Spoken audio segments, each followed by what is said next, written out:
Hello everyone, I am Sugaon. Welcome back. तो कैसे हो आप सब? आई होप आप सब अच्छे होंगे। स्वागत है आप सभी का आपके अपने एसपी स्टडी यूट्यूब चैनल पर। तो गाइस, आज हम इस वीडियो में देखने वाले हैं इकोनॉमिक्स के कुछ इम्पोर्टेंट क्वेश्चंस जो इस बार के बोर्ड एग्जाम के लिए इम्पोर्टेंट हैं। उन सारे क्वेश्चंस को आज हम इस वीडियो में देखेंगे, ठीक है? तो आप इस वीडियो में एंड तक बने रहें। तो यहाँ पर जो आपका फर्स्ट प्रश्न है तो वो मैंने यहाँ पर लिया है कि चयन की समस्या क्या है। चयन की समस्या क्या है, ये है आपका क्वेश्चन। तो इसका आंसर जब आप लिखोगे तो सबसे पहले फर्स्ट हेडिंग आपको डालनी होगी चयन की समस्या, ठीक है? फिर आप इसमें लिखोगे कि मनुष्य की आवश्यकताएं अनंत हैं किंतु उनकी पूर्ति के लिए उसके पास साधन सीमित हैं। जिनके वैकल्पिक प्रयोग संभव हैं, इन साधनों से किस आवश्यकता को पहले संतुष्ट किया जाए और किसे बाद में, यही चयन की समस्या है, ठीक है? इस तरह से आप इस प्रश्न का आंसर लिखोगे। अब एक बार दोबारा से देख लीजिए, जितने भी क्वेश्चंस यहाँ पर आपको बताए जाए सारे क्वेश्चंस इस बार के बोर्ड एग्जाम के लिए इम्पोर्टेंट हैं। तो सभी प्रश्नों को आप लिख लीजिए, ठीक है? चयन की समस्या क्या है, और ये प्रश्न कई बार आपका बोर्ड एग्जाम में आस्क भी किया गया है। मॉडल पेपर में भी देखना, ये क्वेश्चन आपको मिलेगा, ठीक है? तो एक बार दोबारा से देख लीजिए इसका आंसर क्या हो जाएगा। तो फर्स्ट हेडिंग आप डालोगे चयन की समस्या, ब्लैक पेन से आपको डालनी है ये, ठीक है? फिर आप लिखोगे कि मनुष्य की आवश्यकताएं अनंत हैं किंतु उनकी पूर्ति के लिए उसके पास साधन सीमित हैं। जिनके वैकल्पिक प्रयोग संभव हैं, इन साधनों से किस आवश्यकता को पहले संतुष्ट किया जाए और किसे बाद में, यही चयन की समस्या है। चयन का मतलब चुनाव करना, किसी चीज़ का चुनाव करना कि किसको पहले लिया जाए, ठीक है? उसी को हम कहते हैं चयन की समस्या। समझ आ गया? अब इसके बाद नेक्स्ट देखते हैं। इसके बाद यहाँ पर आप अगला प्रश्न देख सकते हो कि सूक्ष्म अर्थशास्त्र क्या है। क्वेश्चन क्या है? सूक्ष्म अर्थशास्त्र क्या है, इसकी आपको डेफिनेशन देनी है, ठीक है? तो देखिए, जब आप इस प्रश्न का आंसर लिखोगे तो सबसे फर्स्ट हेडिंग आपको क्या डालनी है? सूक्ष्म अर्थशास्त्र, और ये आपको ब्लैक पेन से डालनी है, ठीक है? जो आपका प्रश्न नंबर है वो डालेंगे जब आप बोर्ड एग्जाम में लिखेंगे। इसके बाद आपको हेडिंग डालनी है सूक्ष्म अर्थशास्त्र, ओके? फिर आप लिखोगे कि व्यष्टि अर्थशास्त्र। देखिए, सूक्ष्म अर्थशास्त्र और व्यष्टि अर्थशास्त्र एक ही है, ओके? व्यष्टि अर्थशास्त्र अर्थव्यवस्था की विशिष्ट आर्थिक इकाइयों तथा व्यक्तिगत इकाइयों का अध्ययन करता है, ठीक है?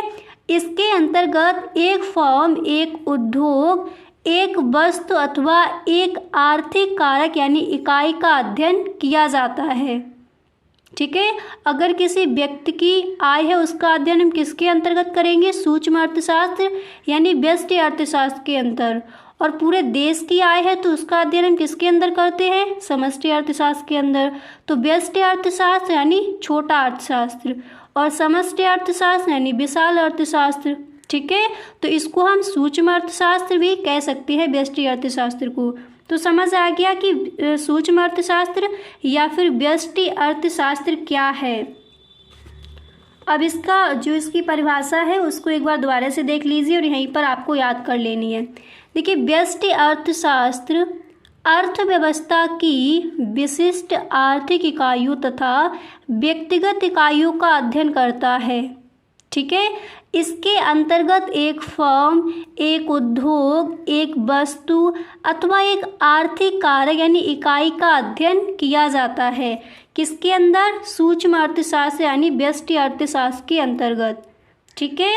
अच्छे से याद हो गया। तो चयन की समस्या क्या है, किस तरह से लिखोगे? मनुष्य की आवश्यकताएं अनंत हैं किंतु उनकी पूर्ति के लिए उसके पास साधन सीमित हैं। जिनके वैकल्पिक प्रयोग संभव हैं, इन साधनों से किस आवश्यकता को पहले संतुष्ट किया जाए और किसे बाद में, यही चयन की समस्या है। चयन की समस्या यानी चुनाव की समस्या, ठीक है? चूज करना किसी चीज़ को। और सूक्ष्म अर्थशास्त्र क्या है, इसको समझ लीजिए। व्यष्टि अर्थशास्त्र अर्थव्यवस्था की विशिष्ट आर्थिक इकाइयों तथा व्यक्तिगत इकाइयों का अध्ययन करता है। इसके अंतर्गत एक फर्म, एक उद्योग, एक वस्तु अथवा एक आर्थिक कारक यानी इकाई का अध्ययन किया जाता है। ठीक है, और व्यष्टि अर्थशास्त्र से आप क्या समझते हैं, या फिर क्वेश्चन इस तरह से, या सूक्ष्म अर्थशास्त्र क्या है, आंसर आप इसी तरह से लिख कर आओगे। क्लियर। अब इसके बाद यहाँ पर जो आपका नेक्स्ट प्रश्न है उसको देखिए।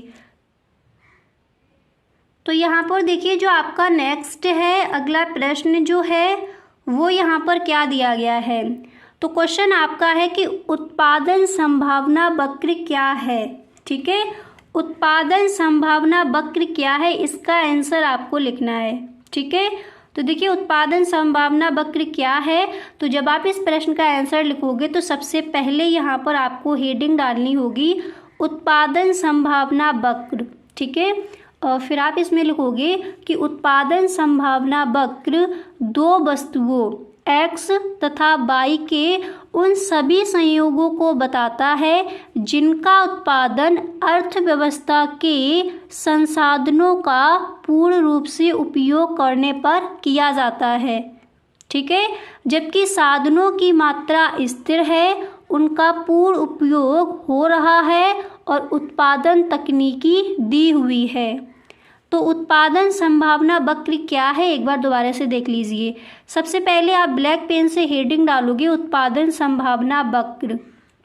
ठीक है, इसके बाद आपको लिखना है कि उत्पादन संभावना वक्र दो वस्तुओं x तथा y के उन सभी संयोगों को बताता है जिनका उत्पादन अर्थव्यवस्था के संसाधनों का पूर्ण रूप से उपयोग करने पर किया जाता है, जबकि साधनों की मात्रा स्थिर है, उनका पूर्ण उपयोग हो रहा है और उत्पादन तकनीकी दी हुई है। ठीक है, तो उत्पादन संभावना वक्र क्या है, इस प्रश्न का आंसर आपको इस तरह से लिखना है। अब इसके बाद यहाँ पर जो आपका नेक्स्ट है उसको देख लीजिए। जो अगला प्रश्न है वो यहाँ पर क्या दिया गया है, तो उसको देखिए। यहाँ पर आपका नेक्स्ट प्रश्न है कि मांग को परिभाषित कीजिए। मांग को परिभाषित कीजिए, और ये क्वेश्चन आपका कई बार बोर्ड एग्जाम में आज किया गया है।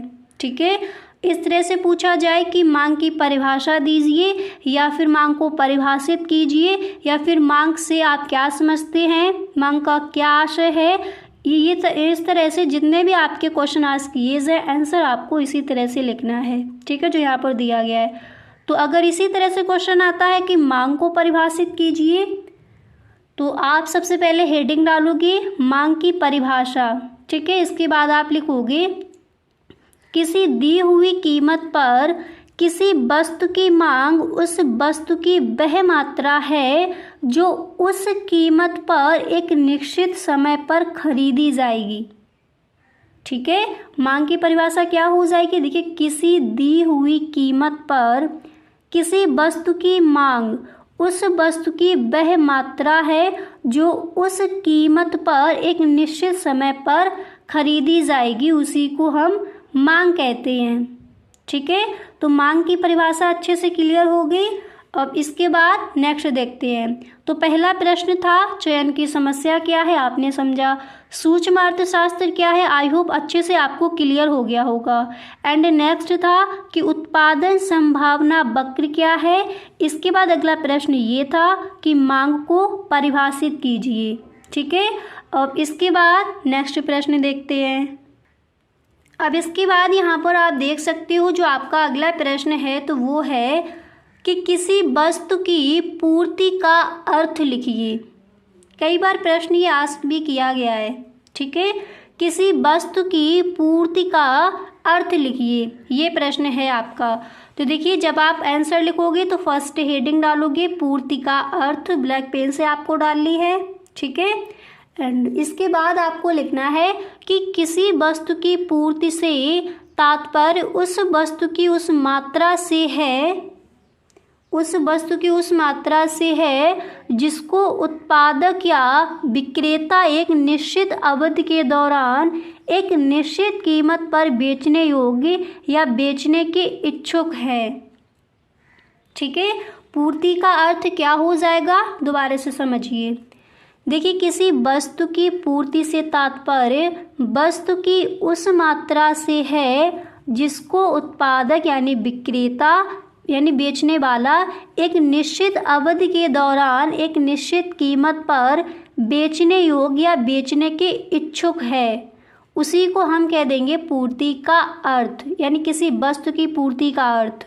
ठीक है, अच्छे से क्लियर हो गया। देखिए, किसी वस्तु की पूर्ति का अर्थ क्या है, पहले आप हेडिंग डालोगे पूर्ति का अर्थ। ठीक है, एक बार दोबारा से देख लीजिए, यहीं पर आपको सारे प्रश्नों के आंसर याद कर देने हैं। देखिए, किसी वस्तु की पूर्ति से तात्पर्य उस वस्तु की मात्रा से है जिसको उत्पादक एक निश्चित अवधि के दौरान एक निश्चित कीमत पर बेचने योग्य है या फिर बेचने के इच्छुक है। ठीक है, उसी को हम कहेंगे किसी वस्तु की पूर्ति का अर्थ। क्लियर। अब इसके बाद नेक्स्ट प्रश्न देखते हैं। अच्छे से समझ आ गया कि पूर्ति का अर्थ, किसी वस्तु की पूर्ति का अर्थ क्या हो जाएगा। ठीक है, अब इसके बाद यहाँ पर आप देख सकते हो नेक्स्ट प्रश्न। तो जो आपका अगला प्रश्न है तो वो यहाँ पर दिया गया है। देखिए, यहाँ पर नेक्स्ट प्रश्न है कि मांग की लोच को परिभाषित कीजिए। ठीक है, मांग की लोच को परिभाषित कीजिए। तो अभी आपने देखा कि मांग की परिभाषा क्या हो जाएगी। अब यहाँ पर मांग की लोच क्या है। ठीक है, तो अगर इस तरह से क्वेश्चन आस्क किया जाए कि मांग की लोच क्या है, मांग की लोच से क्या आशय है, या फिर मांग की लोच को परिभाषित कीजिए, तो फर्स्ट यहाँ पर आप हेडिंग पहले डालोगे मांग की लोच।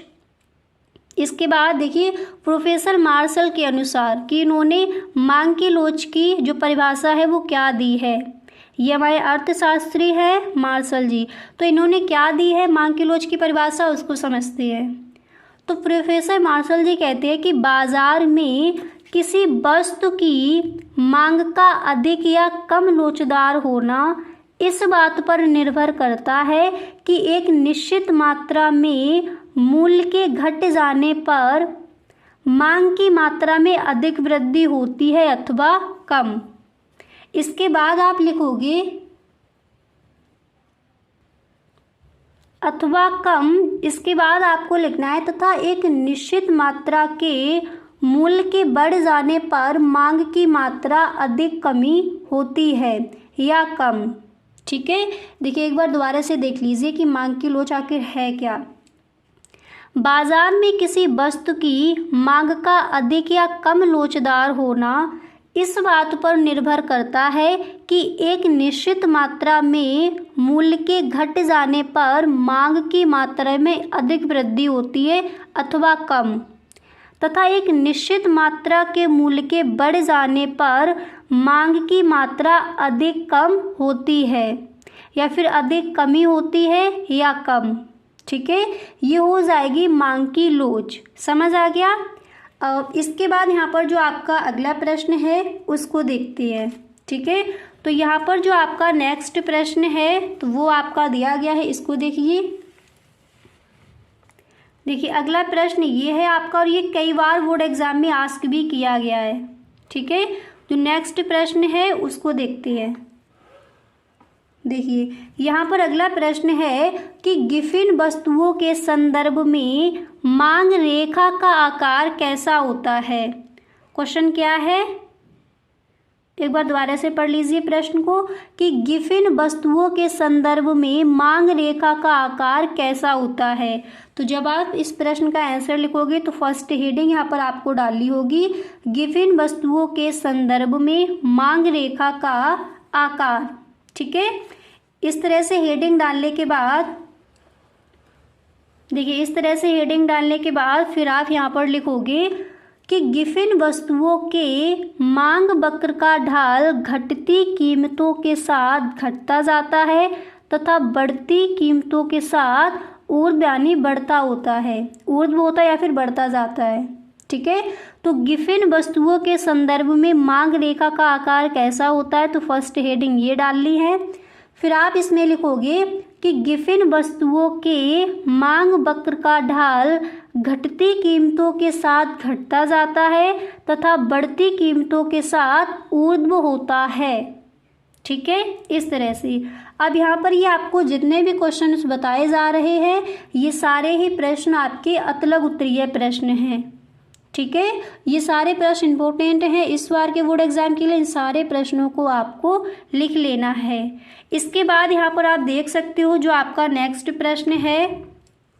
अब यहाँ पर देखिए जो आपका अगला प्रश्न है वो क्या है। ठीक है, तो यहाँ पर आप देखिए जो नेक्स्ट प्रश्न है वो आपका यहाँ पर दिया गया है कि स्थिर लागत एवं परिवर्ती लागत में भेद कीजिए। क्वेश्चन क्या है, स्थिर लागत एवं परिवर्ती लागत में भेद कीजिए, यानी आपको अंतर बताना है। ठीक है, तो सबसे पहले आप हेडिंग डालोगे स्थिर लागत एवं परिवर्ती लागत में भेद, या फिर इस तरह से ही आप लिख सकते हो स्थिर लागत तथा परिवर्ती लागत। ठीक है, फिर आप इसमें लिखोगे कि स्थिर लागतें जो उत्पादन की मात्रा के साथ अल्पकाल में परिवर्तित नहीं होती हैं वो क्या कहलाती हैं, स्थिर लागत। ठीक है, स्थिर लागतें। इसके बाद जबकि परिवर्ती लागतें उत्पादन की मात्रा में परिवर्तन के साथ परिवर्तित होती है। ठीक है, तो देखिए स्थिर लागत एवं परिवर्ती लागत में क्या अंतर है। स्थिर लागतें जो उत्पादन की मात्रा के साथ अल्पकाल में परिवर्तित नहीं होती, जबकि परिवर्ती लागतें उत्पादन की मात्रा में परिवर्तन के साथ परिवर्तित होती हैं। ठीक है, अच्छे से याद हो गया। तो इस तरह से आप स्थिर लागत और परिवर्ती लागत में भेद क्या है, इस तरह से आप इस प्रश्न का आंसर लिखकर आओगे। क्लियर। तो यहाँ पर देखिए गिफिन वस्तुओं के संदर्भ में मांग रेखा का आकार कैसा होता है आपने समझ लिया। मांग की लोच क्या है वो भी आपने समझ ली। किसी वस्तु की पूर्ति का अर्थ क्या है वो भी आपने अच्छे से आपको क्लियर हो गया होगा। इसके बाद नेक्स्ट देखते हैं। अब यहाँ पर देखिए जो आपका अगला प्रश्न है तो वो मैंने यहाँ पर लिया है कि दीर्घकाल उत्पादन फलन से क्या आशय है। क्वेश्चन आपका क्या दिया गया है कि दीर्घकाल उत्पादन फलन से क्या आशय है। तो जब आप आंसर लिखोगे तो आपको फर्स्ट हेडिंग यहाँ पर डालनी होगी दीर्घकाल उत्पादन फलन। ठीक है, इसके बाद आप लिखोगे कि जब उत्पादन के सभी साधन परिवर्तनशील होते हैं, अर्थात जब किसी भी साधन को ना रखकर सभी साधनों की मात्रा में वृद्धि की जाती है तो उसे दीर्घकालीन उत्पादन फलन कहते हैं। समझ आ गया कि दीर्घकालीन उत्पादन फलन आखिर क्या है। एक बार दोबारा से देख लीजिए। सबसे पहले हेडिंग डालोगे दीर्घकाल उत्पादन फलन, फिर आप लिखोगे कि जब उत्पादन के सभी साधन परिवर्तनशील होते हैं, अर्थात जब किसी भी साधन को ना रखकर सभी साधनों की मात्रा में वृद्धि की जाती है तो उसे दीर्घकालीन उत्पादन फलन कहते हैं। ठीक है, इस तरह से आप इस प्रश्न का आंसर लिखोगे। इसके बाद यहाँ पर नेक्स्ट प्रश्न देखते हैं। अब इसके बाद यहाँ पर जो आपका अगला प्रश्न है तो उसको देख लीजिए। तो नेक्स्ट प्रश्न यहाँ पर है कि औसत लागत किसे कहते हैं। ठीक है, क्वेश्चन क्या है, औसत लागत किसे कहते हैं। तो इसका आंसर देखिए। तो पहले तो आप हेडिंग डालोगे औसत लागत, इसके बाद देखिए हेडिंग डालने के बाद फिर आपको लिखना है कि कुल लागत को कुल उत्पादित इकाइयों से भाग देने पर जो लागत आती है वही औसत लागत यानी एसी कहलाती है। ठीक है, समझ आ गया औसत लागत क्या है। एक बार दोबारा से देखिए। कुल लागत को कुल उत्पादित इकाइयों से भाग देने पर जो लागत आती है वही औसत लागत कहलाती है। अब इसको सूत्र के रूप में देख लीजिए। औसत लागत बराबर कुल लागत अपन कुल उत्पादित इकाइयाँ। ये यहाँ पर बताया गया कि कुल लागत को कुल उत्पादित इकाइयों से भाग देने पर जो लागत आती है वही क्या कहलाती है, औसत लागत। ठीक है, अब इसके बाद नेक्स्ट देखिए, तो जब भी आप इसका आंसर लिखो अतलग उत्तरीय प्रश्न में तो आपको सूत्र भी साथ में ही लिख देना है, ठीक है। अब इसके बाद यहाँ पर नेक्स्ट प्रश्न देखते हैं। तो अच्छे से क्लियर हो गया कि औसत लागत क्या है, ठीक है। अब इसके बाद यहाँ पर आप नेक्स्ट देख सकते हो, जो आपका अगला प्रश्न है तो वो है कि पूर्ति का नियम क्या है। पूर्ति का नियम क्या है, very very most important question है, ठीक है। इस बार के बोर्ड एग्जाम में ये क्वेश्चन आपका आस्क किया जा सकता है कि पूर्ति का नियम क्या है। तो देखिए, जब इसका आंसर आप लिखोगे तो फर्स्ट हेडिंग डालोगे पूर्ति का नियम। इसके बाद आपको लिखना है कि किसी सेवा या वस्तु की कीमत वृद्धि होने पर उसकी पूर्ति में भी वृद्धि होती है। इसके बाद आप लिखोगे तथा कीमत में कमी होने पर उसकी पूर्ति में भी कमी होती है। यही कहलाता है पूर्ति का नियम, ठीक है। किसी सेवा या वस्तु की कीमत वृद्धि होने पर उसकी पूर्ति में भी वृद्धि होती है तथा कीमत में कमी होने पर उसकी पूर्ति में भी कमी होती है। यही कहलाता है पूर्ति का नियम, ठीक है। अच्छे से समझ आ गया कि पूर्ति का नियम क्या है। अब इसके बाद यहाँ पर नेक्स्ट प्रश्न देखिए। तो इसके बाद आप देख सकते हो जो आपका अगला प्रश्न है तो वो यहाँ पर दिया गया है। जो नेक्स्ट प्रश्न है उसको देखिए कि मजदूरी की न्यूनतम सीमा क्या है। क्वेश्चन क्या दिया गया है कि मजदूरी की न्यूनतम सीमा क्या है। तो जब आप इस प्रश्न का आंसर लिखोगे तो सबसे पहले आपको यहाँ पर फर्स्ट हेडिंग डालनी है मजदूरी की न्यूनतम सीमा। फिर आपको लिखना है कि श्रमिकों का सीमांत त्याग अथवा उनका रहन सहन का स्तर मजदूरी की सीमा को निश्चित करता है, ठीक है। अब एक बार दोबारा से देख लीजिए। श्रमिकों का सीमांत त्याग अथवा उनका रहन सहन का स्तर मजदूरी की सीमा को निश्चित करता है। तो इतना ही आपको लिखना है इस तरह से कि मजदूरी की न्यूनतम सीमा क्या है। इसका आंसर आप इस तरह से लिख कर आओगे, ठीक है। तो गाइस, इस वीडियो में हमने देखे जो हमारे अतलग उत्तरीय प्रश्न है इस बार के बोर्ड एग्जाम के लिए महत्वपूर्ण हैं वो कौन कौन से हैं वो आपने यहाँ पर देख लिए। कुछ और भी आपके रह गए हैं अतलग उत्तरीय प्रश्न। एंड अब नेक्स्ट वीडियो में हम देखेंगे कि लघु उत्तरीय प्रश्न कौन कौन से तैयार करने हैं। उसके बाद कुछ और भी आपके अतलग उत्तरीय प्रश्न हैं वो भी आपको तैयार कर लेने हैं, ठीक है। तो आई होप गाइस ये वीडियो आपको पसंद आया होगा। अगर सच में आपको ये वीडियो पसंद आया है तो आप इस वीडियो को एक लाइक ज़रूर कर दें। Okay, thank you so much.